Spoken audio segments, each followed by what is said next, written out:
Good afternoon, everyone. It's Men's Health Month. Again, I've not shaved, so I'm continuing to grow my beard, and I'll continue to do so for the whole of this month.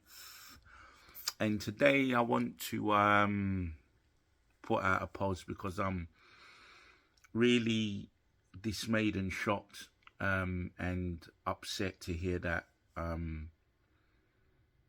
close friend of mine, Anthony Adjekum, him and my brother were close friends, my younger brother, and they went to school together, and he sadly passed during the week.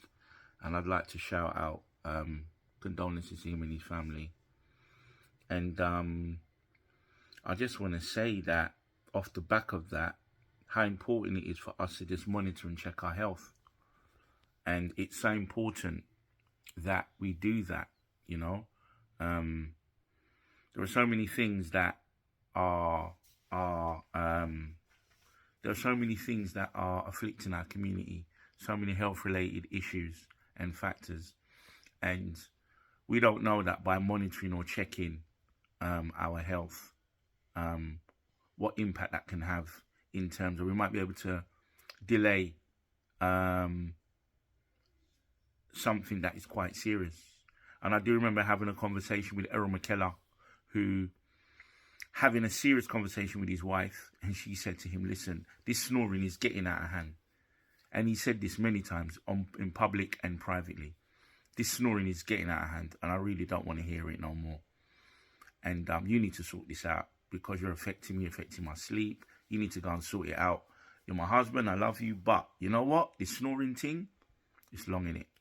And he went to the doctor to check about his snoring, and by doing other checks, they turned around and said to him, we want to check for something because we're quite concerned.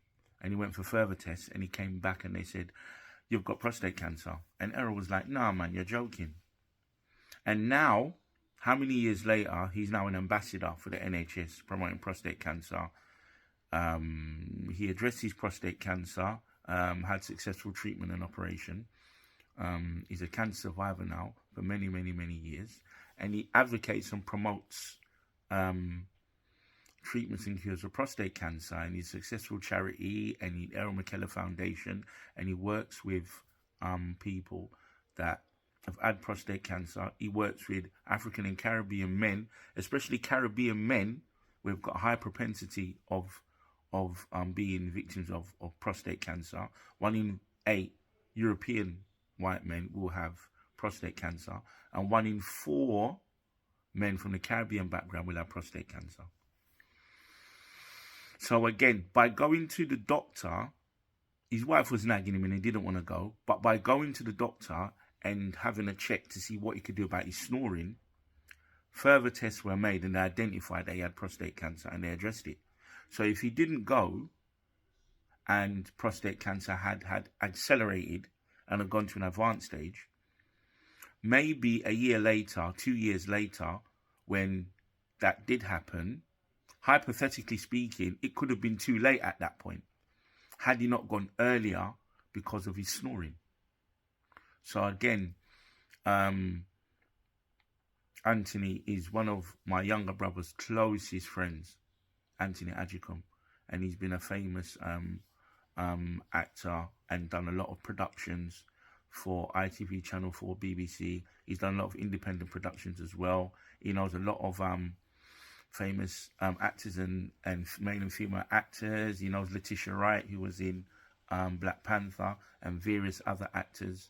He also knows the young man John Boyega, who was in Star Wars, and he's done many productions, and he's also done community-based. He's also done some community-based projects going into schools, and I know some of my friends. One of my friends who works at Camden Connections has also mentioned that Anthony has actually come to Camden to offer to do drama and acting workshops for young people who want to get into acting and stage performance. So he's not only just working as an actor and making money for himself, he's actually was involved in running and helping and supporting grassroots projects. So Anthony Adjekum is somebody who is going to be a great miss to his community. He's such a young man.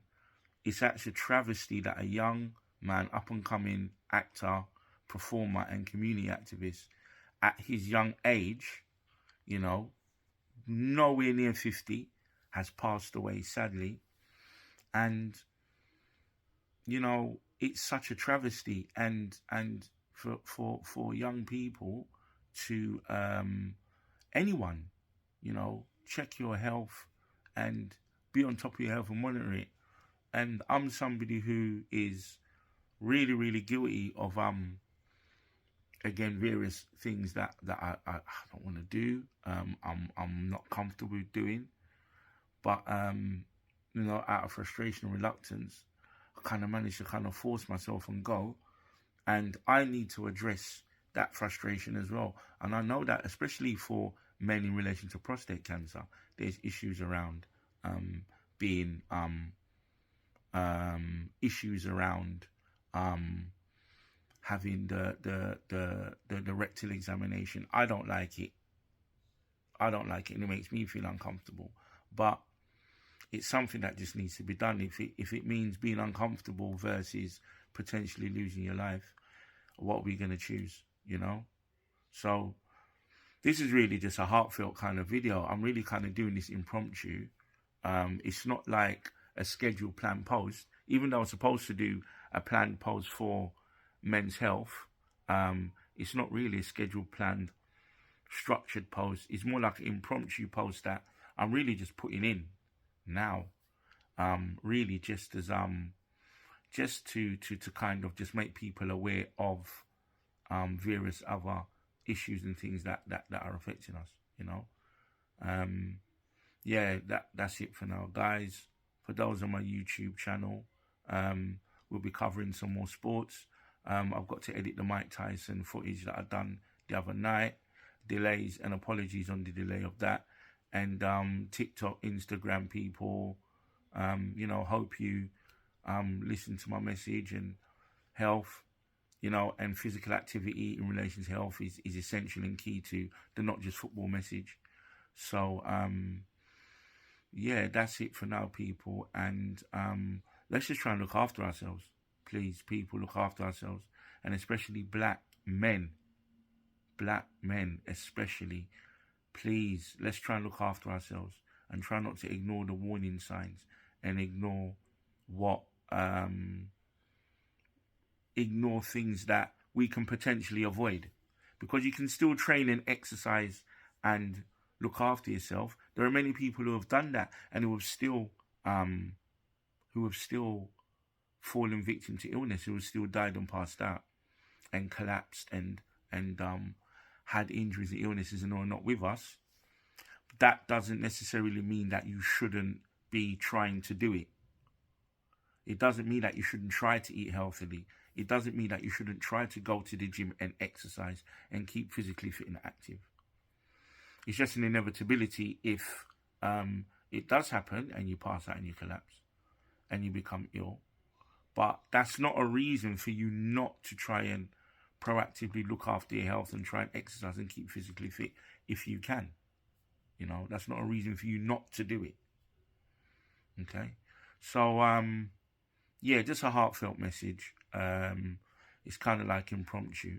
So, I'm just reaching out to people in the local community also. Yeah? And black men, please, look after your health. Try and keep physically active and try and eat well. And do what you can and avoid stress if you can. Okay? That's my message for today.